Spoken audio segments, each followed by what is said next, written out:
Greetings, weary wanderer, and welcome to this tranquil nook of history.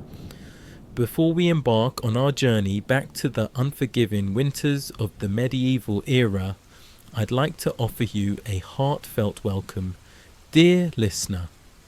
Whether you're snug beneath your blankets, drifting towards sleep, or simply seeking a peaceful escape through historical tales, I'm delighted to have you here with me.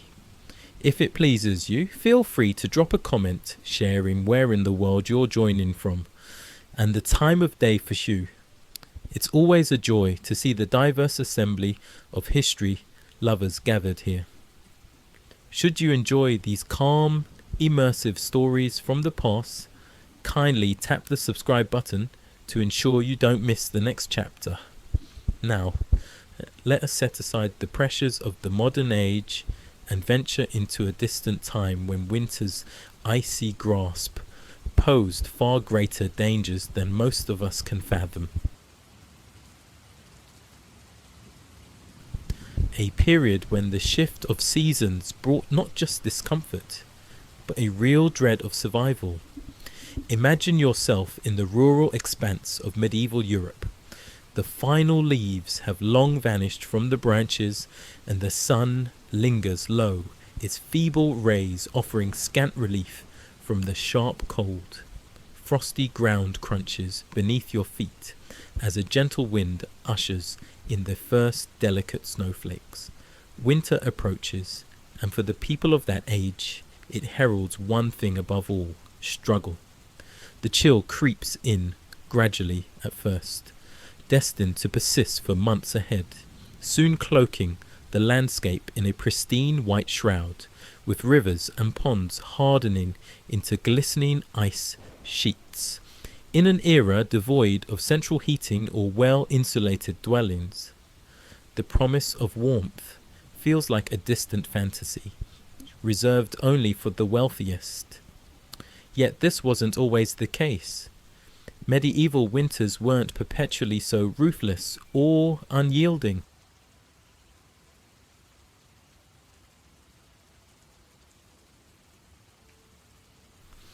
There was a time when the seasons followed a more predictable flow, and the onset of snow was greeted with resignation rather than terror. But then a transformation occurred. The climate itself began to shift, ushering in what would later be termed the Little Ice Age, spanning from the 14th century into the 19th. This era delivered colder temperatures and more severe winters than anyone could recall. Its causes still not entirely clear, but its effects profoundly felt across the land. Crops withered, livestock perished, and their frosty winds grew ever fiercer. One of the most striking examples of the Little Ice Age's wrath was the Great Freeze of 1709, when temperatures plummeted so drastically that rivers and lakes solidified completely. Even in London, the River Thames transformed into a frozen thoroughfare, where people set up stalls and lit fires atop the ice. Though a surreal spectacle, it came at a steep price, with many succumbing to the cold that year, huddled in their homes as the world outside turned to ice. Amidst this hardship, a few found an odd sense of comfort in their frigid conditions.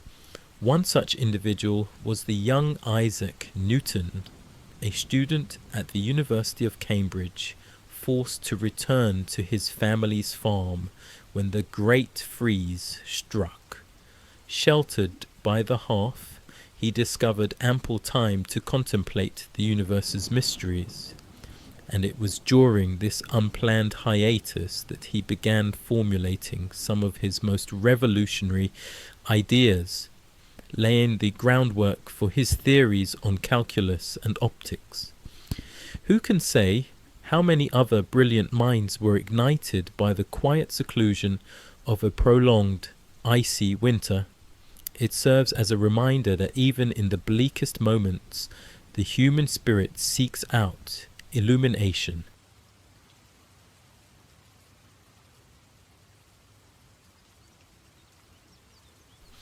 However, for the vast majority in medieval times, winter was a season to be endured, not embraced.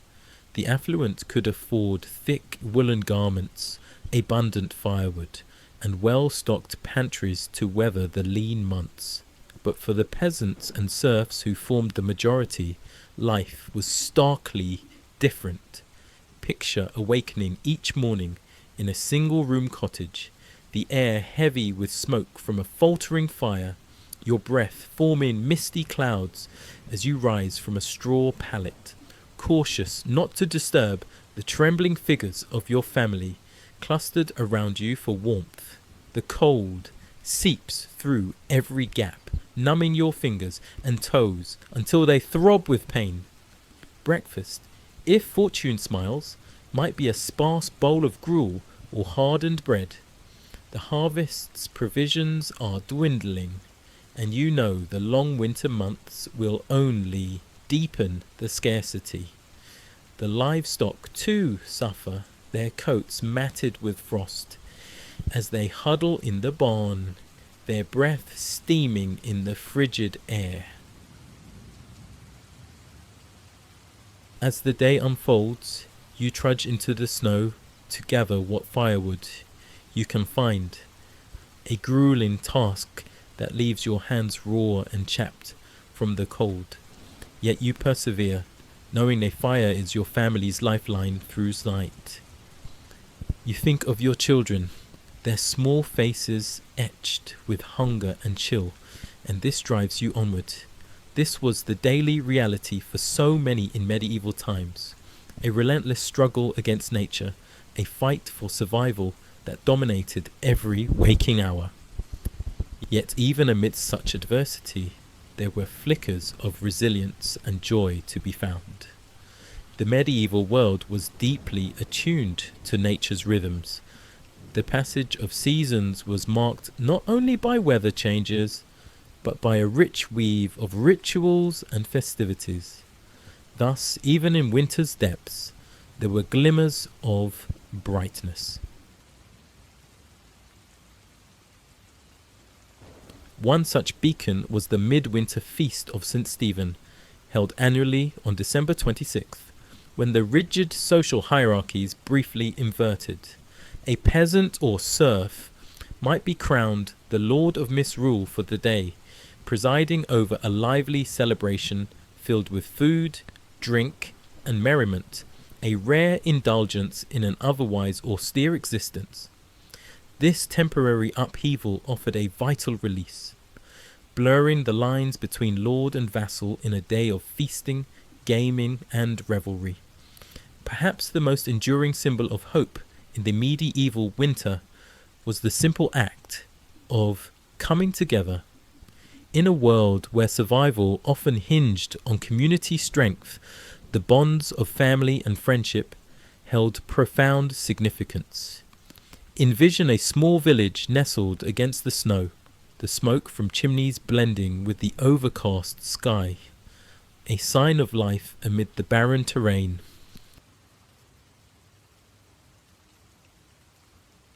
Inside the homes, families crowd around the hearth, sharing stories and meagre food scraps, united by a shared purpose against hardship. Neighbours brave the snow to check on one another, bringing extra firewood or a pot of stew to those in need. In the fire's flickering light, faces bear the marks of exhaustion, but also a quiet resolve. They had survived past winters and would endure this one too. As the long cold months trudged on, snow piled higher and ice thickened with each passing day. Yet a glimmer of hope lingered on the horizon. Medieval people knew that no matter how brutal the season, spring would return. They watched keenly for the first signs, the subtle lengthening of days, the softening of earth beneath the snow. And when the thaw finally arrived, it was met with joy and reverence beyond our modern imagining. Plough Monday marked the official end of winter, a day when field work could resume. The ploughs, idle for months, were brought out and blessed in elaborate ceremonies, symbolizing the renewed cycle of life as the first furrows were turned. There was a palpable sense of relief and gratitude in the air. Life had been harsh, bitterly so at times, but they had held fast to the promise of spring. And now, as the land thawed and green shoots emerged, that promise was fulfilled. This resilience is difficult to grasp in our era of convenience and comfort. The notion of facing such relentless hardship year after year feels almost beyond comprehension. Yet there's something humbling in recognizing that our ancestors did just that. They confronted the brutal reality of their world with a strength and determination that remain remarkable. They found hope in the darkest times and joy in the simplest acts, leaving us a legacy of endurance that resonates through the ages. So, the next time you shiver on a cold winter's day, pause to recall those who came before. Their struggles, their triumphs, their sorrows, and their joy. Above all, remember the unbreakable human spirit that carried them through even the harshest winters, for it teaches us that no matter how dark the night or how fierce the wind, the promise of spring always awaits just beyond the corner. As the weak winter sun struggled to pierce the leaden grey clouds, medieval Europeans shivered and pulled their thin cloaks tighter around their shoulders. The icy tendrils of winter's grip seemed to seep into their very bones, chilling them to the core. For the poorest peasants, the cruel irony was that their coarse woolen garments, stiflingly hot during summer's toil, now offered little more warmth than a sheer veil against the biting cold. They huddled together in their huts, grateful for the faint heat from a smoky fire, their breath misting in the frigid air. The animals, too, felt winter's sting. The aged draught horse, ribs visible beneath its shaggy coat, longed for the lush summer grass it once knew, while the milk cow lowed mournfully, its teats chapped and raw in the icy draughts, slicing through the barn walls. Even the noble class, cocooned in their grand yet draughty castles, were far from shielded from winter's deprivations. Many a high-born lady wailed in frustration as her fine silk gowns proved useless against the damp chill of stone walls, while castle kitchens laboured to prepare enough steaming dishes to warm noble stomachs. It's said that King Henry II of England, felled by a severe case of winter chills, once burned an entire chair to briefly warm his royal seat, his servants despairing as his temper flared faster than the furniture. But for peasant and king alike, winter dragged on interminably, a relentless march of frozen misery, relieved only by the occasional celebration or feast day, brief oases of joy in the dark sea of the season.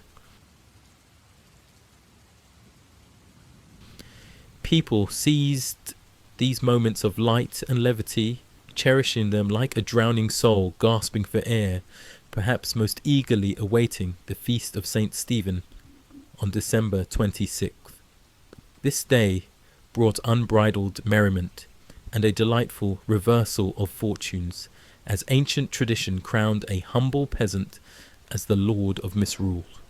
One can imagine the hearty laughter ringing out as this lowly figure issued mock commands to the local baron, the usual rules and hierarchies dissolving in a sanctioned rebellion. For one glorious day, the frigid drudgery of winter receded, driven back by the bright blaze of communal joy. Yet as the festivities waned, the cold reality returned, and people trudged back to their hearths, The winds bite, seeming to mock the fleeting warmth of fellowship. The battle against winter's grim siege resumed unabated, though quiet acts of courage and compassion melted the frost from even the most weary hearts. Neighbours shared scarce provisions with those less fortunate, displaying a generosity no cold could diminish. A certain Dame Matilda of York was said to have given her only cloak to a shivering beggar woman enduring the long walk home herself. When asked why she'd surrender her sole defence against the brutal cold, she smiled serenely and said, "The warmth of human kindness is a fire that never fades." Such selflessness was the secret weapon with which medieval people armed themselves against winter's relentless assault. Though it could freeze their fingers and toes, it could not extinguish the eternal summer burning in their hearts, and so they endured, persisted, and triumphed in their own way. The first green buds of spring were more than a welcome sight. They were a living testament to the tenacity of the human will, the indomitable spirit that outlasted any winter, no matter how dark or cold.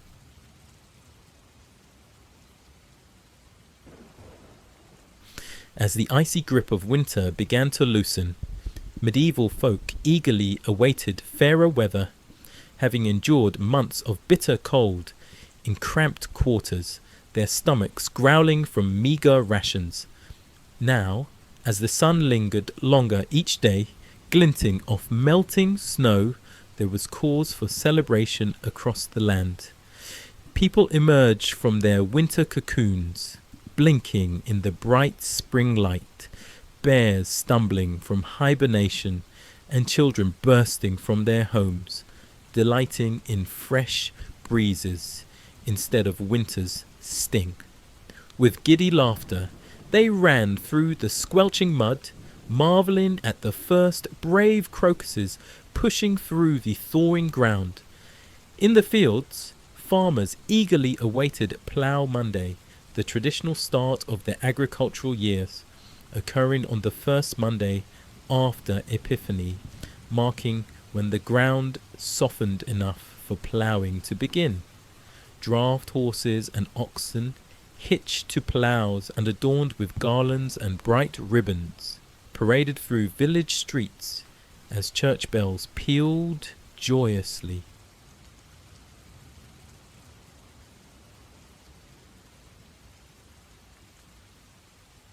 There was a palpable sense of relief as chimneys puffed smoke once more, no longer choked with snow and ice, and the threat of frostbite and illness receded with the snowbanks.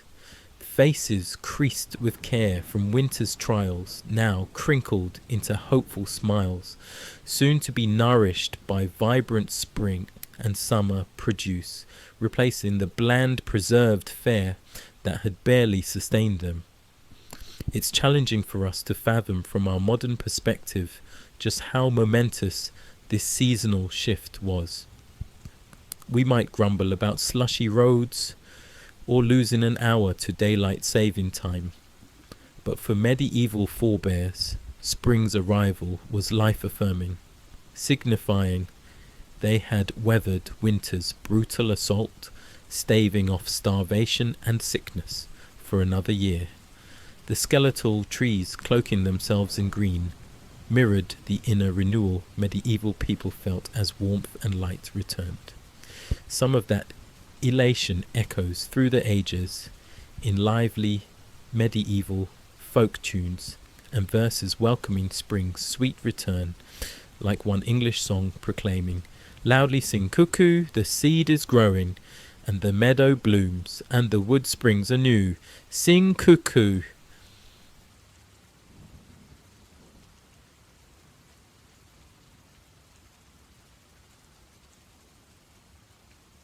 So, let us pause to appreciate the immense fortitude resilience and zest for life embodied by our medieval ancestors.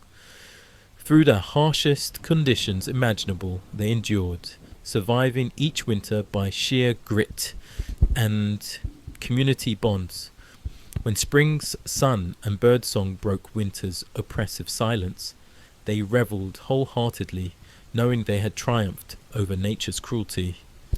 As we nestle into warm beds, perhaps grumbling about the chill outside, we might spare a thought for those long ago souls who sighed with relief as snow turned to mud, flinging open shutters to let spring air rush in. Their tenacity and exuberant will to live should humble us, serving as a reminder that if they could emerge from winter's depths with such joy, we too can find wellsprings of hope to sustain us. The blizzards and bitter frosts continue to torment the land, but medieval folk possessed a stubborn resilience, finding ways to support each other through the storm.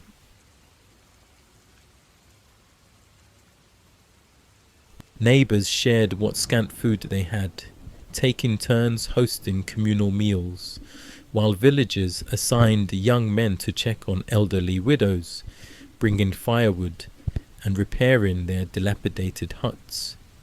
One such widow, Agnes, an elderly woman with no kin to care for her, felt her bones ache fiercely in the cold, her trembling hands failing to kindle a fire. Nearly despairing, she heard a knock at her door. It was Tom, a sturdy village lad, with ruddy cheeks from the biting wind, carrying logs, dried peas, and a hunk of salted pork donated by others.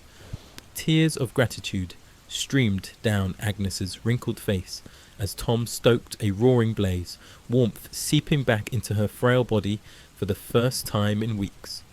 Such acts of generosity were common in these lean times. The wealthy, even nobility, were not exempt from compassion. Lady Margaret, wife of the local earl, was known for her charity, sending wagons of grain and preserved goods to the poorest peasants, despite her well-stocked castle larders. Some high-born peers scoffed, viewing the peasantry as barely above livestock, but Lady Margaret held firm to her Christian duty. During a particularly harsh winter famine, she worked tirelessly to stretch provisions, ordering cooks to concoct hearty soups for the starving poor begging at the gates. The kitchen boys grumbled at the extra work, but the cook, a stout man named Bernard, showed her sense of noblesse oblige, bulking out the soup with every last turnip and potato. For some it was their only meal for days. As winter dragged on, even Lady Margaret's resources began to dwindle. She quietly sold jewels and finery to buy more supplies from neighbouring towns.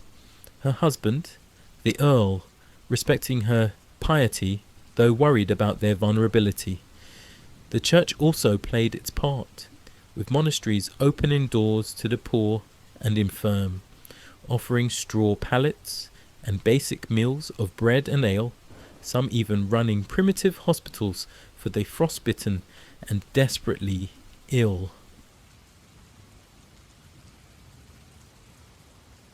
Brother William, a young novice, tended to the sick, despite the sights and smells of disease, turning his stomach, ladling broth into toothless mouths, and changing pus-soaked bandages, praying for strength. Winter was a great equalizer, laying low rich and poor alike with its icy scythe. Though the wealthy could afford thicker woolen hose and hot mulled wine, they still shivered in draughty manners and fretted over dwindling stores. Death came for them too, in the form of winter-born disease. Lady Isabel, a noblewoman, heavily pregnant during a vicious cold snap, had every comfort, crackling hearth, mounds of furs, attentive maids, but contagion sneaked past castle walls when a kitchen girl with a hacking cough brought warm milk. Within days, Lady Isabel burned with fever, her lungs rattling, and the child came too soon, a tiny wisp that never drew breath. By week's end, she too was gone. Even King Henry VI, a pious and gentle soul, fretted over his subjects' suffering during the dreadful winter of 1433, sinking into melancholy despite royal physicians' tonics of cinnamon and ginger, his hands unwarmable even by the hearth. Some whispered it was God's punishment for his weakness, though seasonal depression struck all, from mightiest king to lowliest serf. As days slowly lengthened and winter's tight fist began to loosen, people dared to dream of spring. They prayed the land would thaw, the first tentative buds appearing on skeletal trees, the farming year's great wheel turning once more. On the first Monday after Epiphany, medieval folk celebrated Plough Monday, when the first symbolic furrow was cut into frost-spangled earth, a hopeful portent of crops to come. Village men blackened their faces with soot for luck, parading through muddy lanes with ploughshares held high, singing hearty songs to awaken the slumbering soil, followed by dancing and generous quaffing of ale. It was a promise that the dark days of winter were passing. Brighter tomorrows ahead echoed in the great halls where dukes and countesses' minstrels struck merry tunes and couples leapt into lively dances.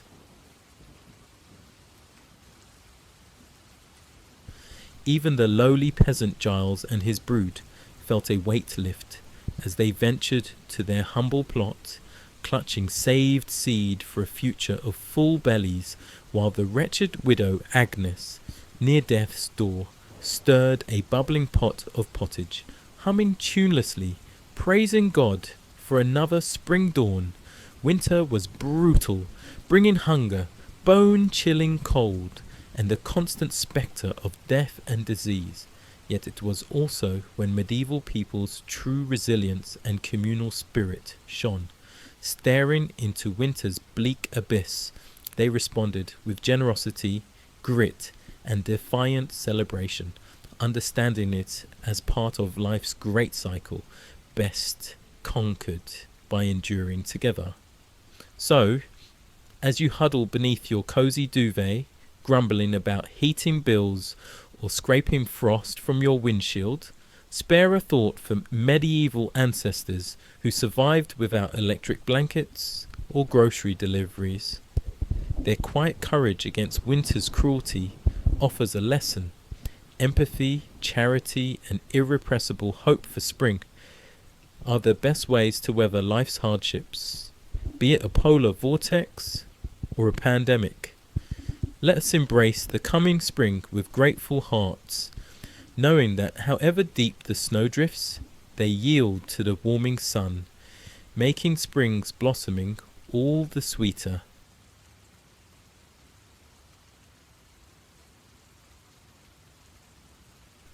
Frost crackles underfoot as you trudge through snowdrifts, breath clouding in the icy air, icicles glittering in pale sunlight from the eaves of wattle and daub huts.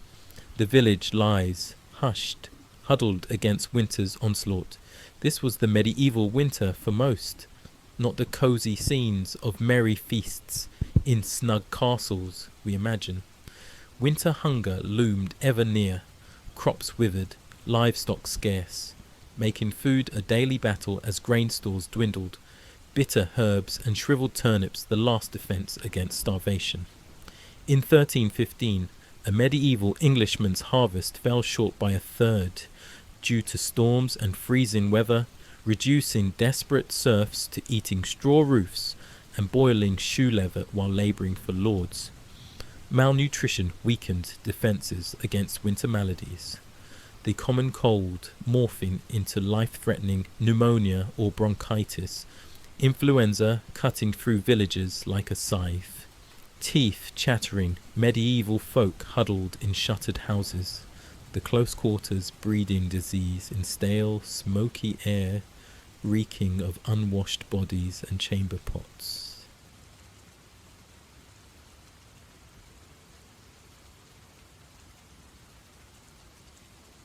In one 14th century Suffolk household, 13 family members, scrawny chickens, and mangy dogs crammed into a tiny smokehouse all winter. It's a wonder any emerged alive. Fires were a constant threat in packed wooden towns. A misdirected spark could ignite a furious blaze, as the Great Fire of London in 1212 did, killing 3,000 and leaving many homeless. Travel was treacherous in frigid months, roads turning to muddy quagmires, blizzards obscuring paths, risking disorientation and frozen graves. In 1311, Queen Isabella's party lost their way from Canterbury to London in winter twilight. The pregnant queen weeping until dawn. Working animals grew gaunt on scant feed, frostbite blackening extremities. Yet even in winter's bleak depths, slivers of light emerged. The feast of St. Stephen, or Boxing Day, brought charity and goodwill, alms boxes overflowing, lords supplying meals to tenants, and the Lord of Misrule tradition sparking subversive festivity.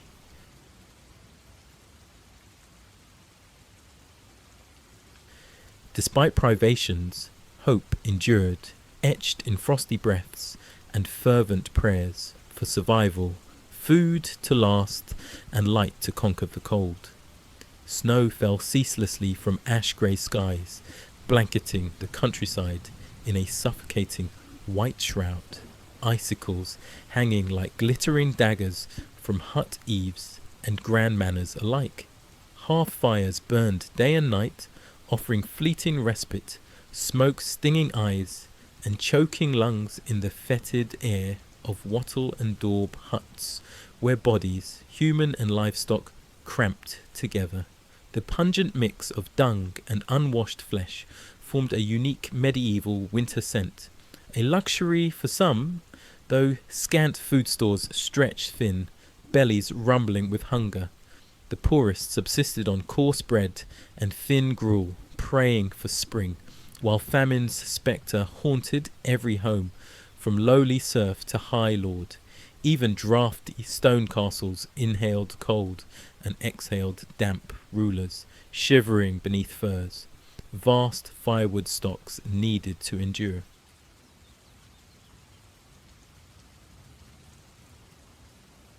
A Bohemian princess perished from cold in her bedchamber, a chilling reminder that wealth offered partial protection.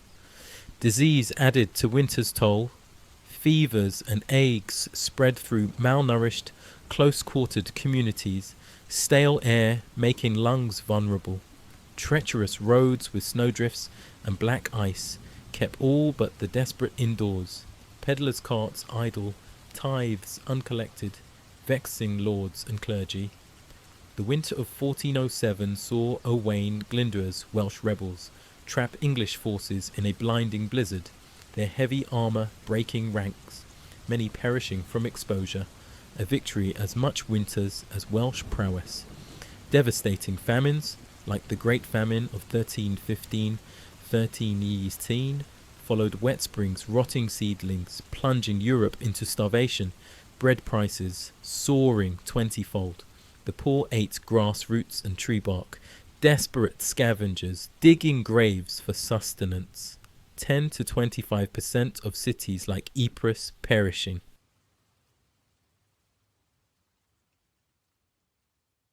A French diarist noted the poor eating dogs and horses, misery compounded by crime and disease as malnourished turned to theft. A starving pregnant woman, hanged for stealing bread, saw her infant fall, dying untended, a heart-rending St. Mary's Abbey chronicle. Famine eased in 1318 with favourable weather, but starvation stalked every winter. Malnutrition weakened against influenza, dysentery and pneumonia, respiratory illnesses, deadly in smoky air. Doctors, treatments, bleeding, purging failed, as with Charlemagne's death in 814 from pleurisy, and the Black Death spread rapidly in winter quarters, killing 30–60% of Europe's population.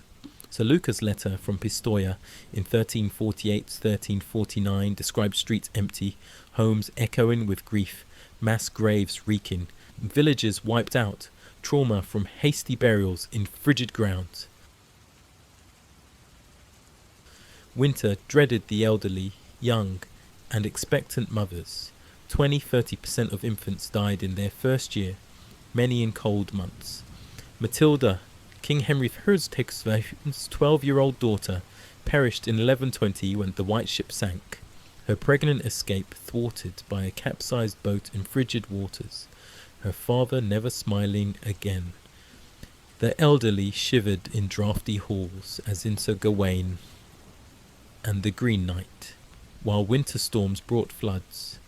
King John lost crown jewels in 1216 to a surging tide, dying of dysentery days later. The 1099 and 1219 North Sea floods killed thousands, leaving populations at nature's mercy. Fires increased as people sought warmth. The 1132 London blaze, destroying St. Paul's and Canterbury Cathedral, wind carrying burning debris, tragic stories of families separated, children trampled, and homes lost highlighted limited firefighting. Buckets of snow and prayer were all they had. The devastation could be near total, leaving thousands homeless and destitute in the dead of winter. The life-sucking cold itself was a foe, with smoky fires and furs failing against damp darkness, arthritis, and frostbite common. Gildas on the ruin of Britain depicted long dark nights, biting air, and frozen earth, a time of suffering. The elderly dreaded winter's return, piling clothes, fires sputtering, coughs and groans filling the dark, cold seeping into souls, sapping energy. Yet medieval folk endured, tightening belts as food ran low, drawing tattered blankets close as fires died, whispering stories of brighter days. Piers ploughmen captured their spirit. Through woe and winter's bale, frost and snow and sleet and hail, all shall pass and peace prevail.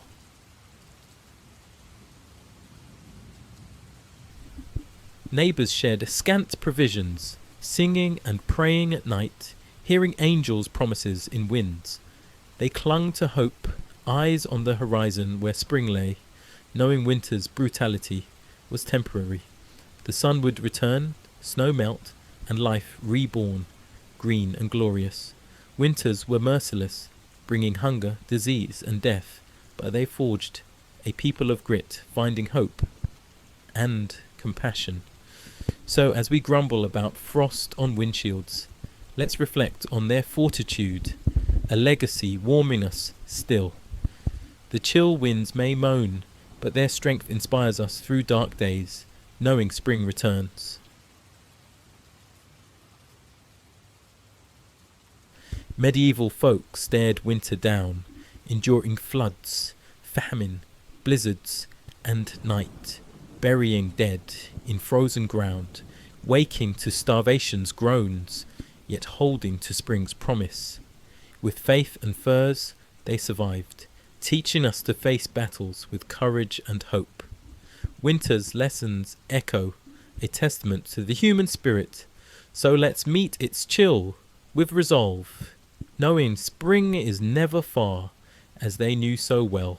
As the chilling winds howled across the frozen landscape, medieval folk gathered around the flickering light of the hearth fire, huddled together for precious warmth.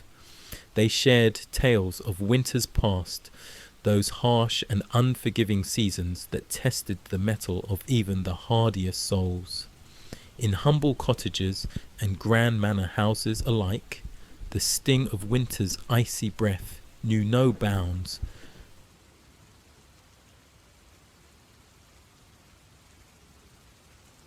Draughty shutters and thin thatched roofs offered scant protection against the relentless cold. From peasants to princes, all felt the bite of Jack Frost nipping at their noses and numbing their extremities. But some were fortunate enough to have a roaring hearth around which to cluster, the crackle of the flames and the aroma of smoke offering small comfort against winter's onslaught. In the castles of the highborn, great hall fireplaces consumed prodigious quantities of wood, attended by shivering servants whose labours never ceased. But even the mightiest noble shuddered to venture beyond the fire's glow, for winter's chill had a way of penetrating even the thickest stone walls and richest furs. For those of low birth, the season brought an especially grim and arduous struggle for survival, their rough-hewn hovels boasting precious little in the way of creature comforts. Meagre rations of peat or wood scavenged from the forest barely fed the spluttering hearth. Families crammed together in squalid quarters, sharing body heat and breathing air thick with smoke and the fetid stench of unwashed humanity.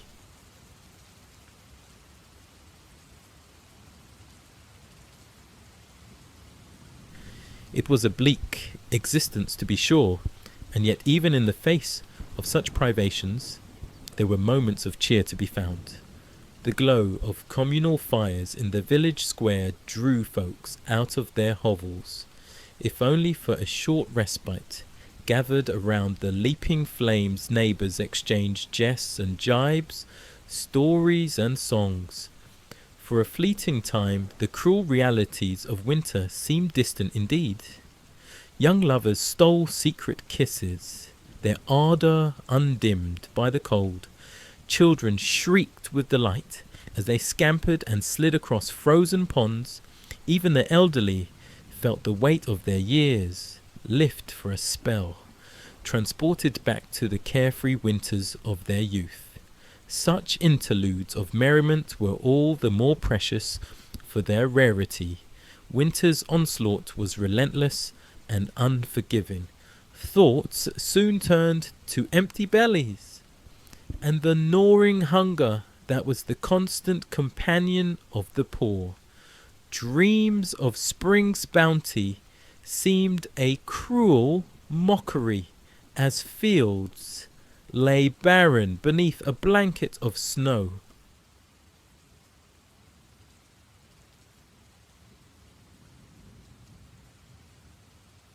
The spectre of famine loomed large in these lean times. A failed harvest could spell doom for entire villages. Many a mother watched in anguish as her child's cheeks grew gaunt and their eyes dulled with the hollow stare of starvation.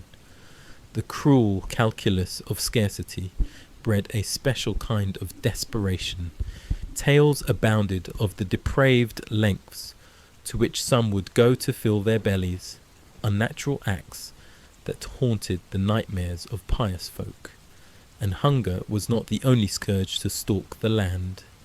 Winter's chill breath bred a host of maladies that preyed upon the weakened populace. The hacking cough of pneumonia echoed through many a hovel as loved ones looked on helplessly. The pox and flux raged unchecked, decimating entire families. The very old and very young were especially vulnerable, their frail bodies ill-equipped to weather winter's ravages. But perhaps the greatest cruelty was reserved for those forced to venture out into the teeth of winter's fury.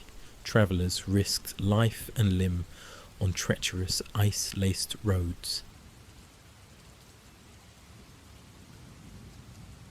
Many a hapless wayfarer met their doom, swallowed up by swirling blizzards or plummeting into deep snowdrifts. Their frozen corpses would not be discovered until the spring thaw. A grim reminder of winter's lethal power. Even the valiant knights, those stout warriors of the realm, were not immune to winter's depredations.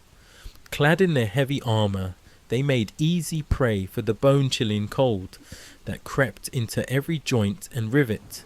Numb hands made clumsy by frozen gauntlets fumbled with sword and shield. Once mighty chargers floundered in the deep snowdrifts as icicles formed on their heaving flanks. Great and small alike cursed the name of winter. In the hall walls of power, the crown weighed heavy on royal brows, furrowed with care. For even a monarch could not decree the seasons to reverse their inexorable turn.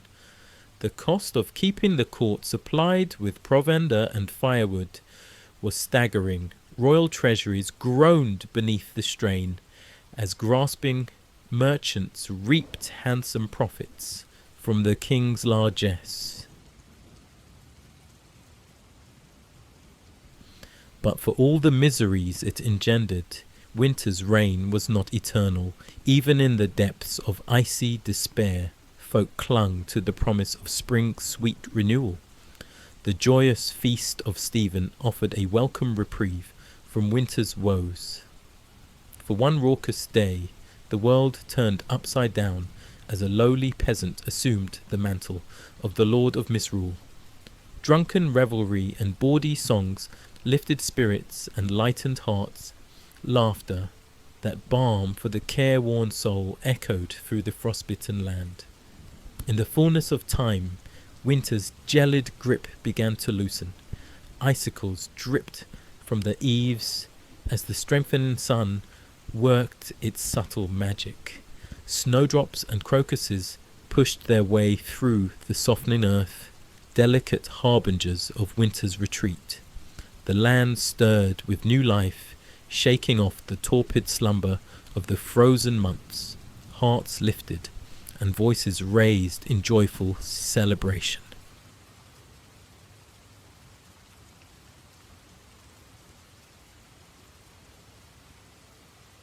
The feast of the plough marked the triumphant return of spring's verdant splendour. Sleek oxen dragged gleaming ploughshares through rich, dark earth as the cycle of planting and renewal began anew. The lean times of winter soon faded into memory as fields rippled with the green and golden bounty of the land. Looking back across the centuries, we marvel at the fortitude of our medieval forebears. Year after pitiless year, they endured winter's cruelties with a stoicism born of necessity. Their strength of spirit and unbreakable bonds of community were the secret of their survival in the face of unimaginable hardship. They found pockets of hope and moments of shared humanity. So the next time we grumble about the inconvenience of a delayed flight or the indignity of slushy streets, let us pause and reflect. Our modern winter woes are but a shadow of what once was. In the tapestry of human history, the icy trials of the Middle Ages loom large.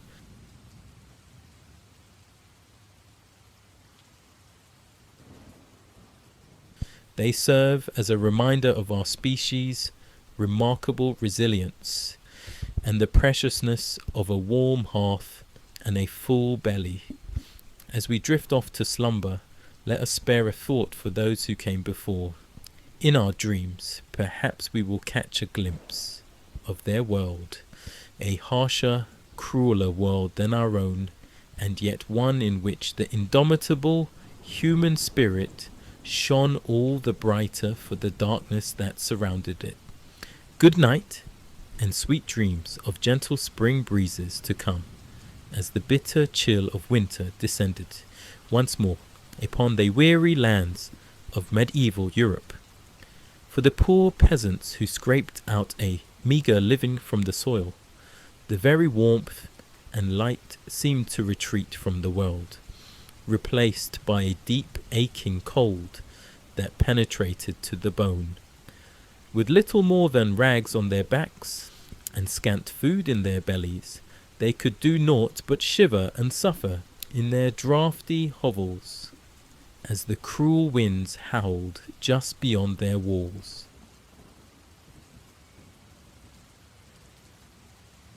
The fortunate few, with fireplaces and stores of wood, might huddle together for warmth in the flickering glow, but for most the only comfort was the shared body heat of family and livestock packed in close quarters. The fetid stench of unwashed bodies mingling with the steam of cattle breath. One can only imagine the coughs, the fevers, the agonizing aches that must have plagued them in the damp and crowded squalor. It's a wonder any emerged alive on the other side of winter's interminable reign, but even the highest-born nobles, for all their thick furs and grand feasts, were not immune to the icy grasp of the season. Great medieval castles, with their soaring stone walls and cavernous halls, became like vast refrigerators in wintertime. The chills seeped up from the floors and down from the ceilings, until it saturated the very air, defying even the mightiest of blazing hearths to banish it. There are tales of royal winter woes to make one shudder in sympathy. In the 15th century, Queen Elizabeth Woodville, consort of King Edward IV of England, was said to have actually frozen to death in her own chambers one uncommonly frigid night. While records are murky and much embellished, one account claims that despite being swaddled in heavy robes and furs, the poor woman succumbed to the deep cold and was found in the morning frozen stiff as a board.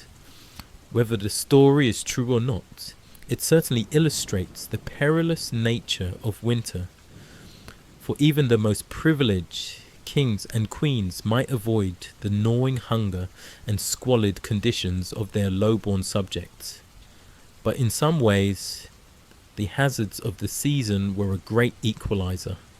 After all, royals could no more command the elements than they could live without air.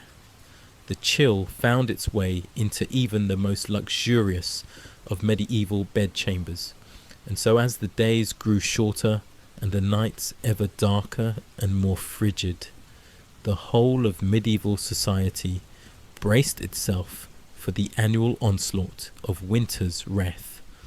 From the lowliest cottager to the loftiest lord, a sense of grim endurance seemed to settle upon the populace, a knowledge that the only way out was through. Stores of grains and salted meats were checked and rechecked, every scrap of wood and kindling jealously hoarded, and heavy woolen garments donned in stoic anticipation. The only spark of levity and hope in the whole bleak affair came with the Christmas festivities surrounding the feast of St. Stephen on December 26th. For a few merry days, the normal social order was gleefully upended, as a lord of misrule was appointed from among the peasantry to preside over a bawdy array of feasts, dances, games, and general mischief. With bellies full of ale and wine, faces flushed from the press of bodies and the exertions of revelry, the common folk could for a brief shining moment forget the long privations of winter and revel in the joys of life and community. One can imagine the scenes of boisterous celebration erupting in halls and public squares across the land, the raucous laughter, the wheezing of reed pipes and fiddles, as the people capered about in a whirling kaleidoscope of colour and mirth. For once, serf and nobleman mingled freely, the usual lines of class and station erased in the spirit of goodwill and fellowship. The lord of misrule, perhaps a puffed-up young peasant lad with stars in his eyes, issued grandiose proclamations and ridiculous decrees to the delight of all.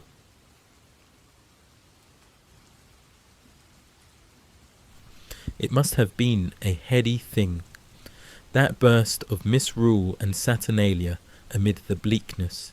But as with all things, the festive season was but a temporary respite. the eye of the storm as the Yule log burned down to embers, and the last wassail bowl was drained. The people drifted back to their hearths, and the aching cold darkness once more descended. The gaiety of St. Stephen's Day and the Lord of Misrule's brief shining reign were replaced again by the grim business of survival, as winter tightened its grip for the next interminable stretch of months.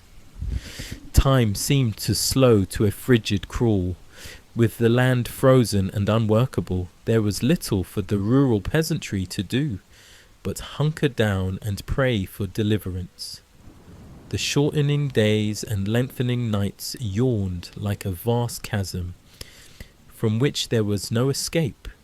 Huddled together in their crude shelters against the killing cold, they must have despaired of ever again feeling the kiss of spring's warm breath upon their faces.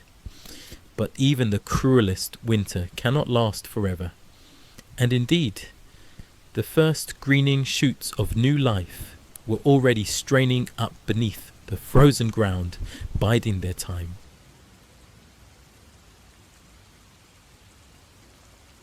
For those who endured, who clung to hope and to each other through the darkest days and coldest nights, the thaw would come again.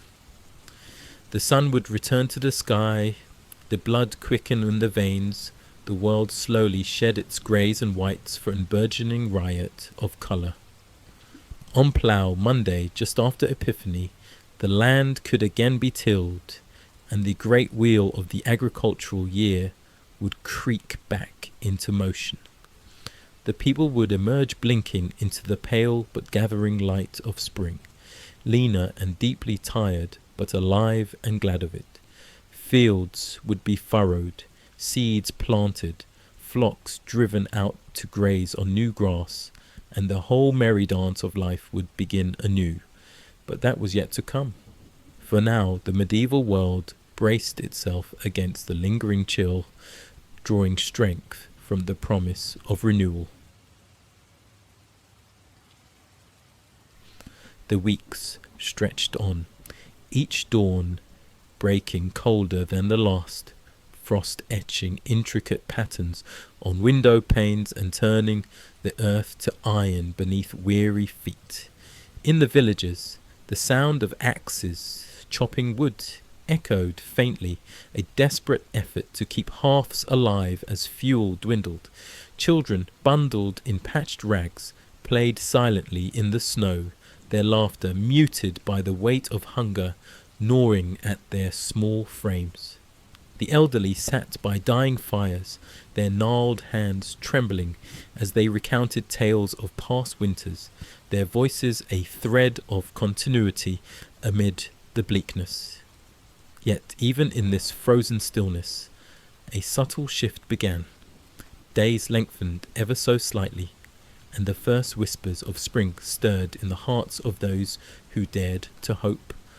Monasteries became sanctuaries, their thick stone walls offering a semblance of shelter to the destitute.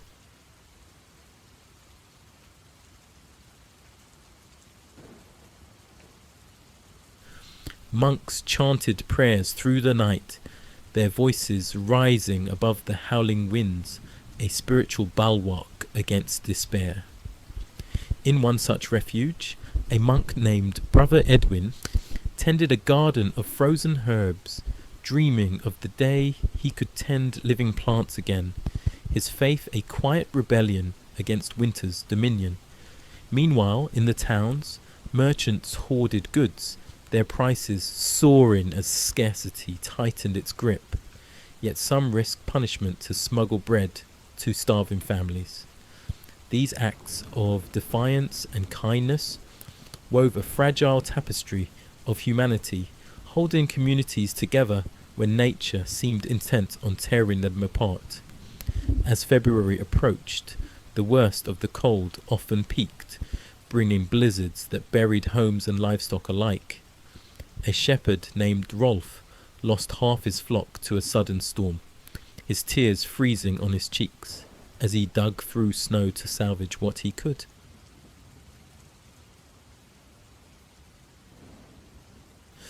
Nobles, too, felt the strain. Lord Cedric's castle granaries ran low, forcing him to ration even his own table, his pride wounded by the shared hardship. Yet, from Marl's trials emerged stories of unity.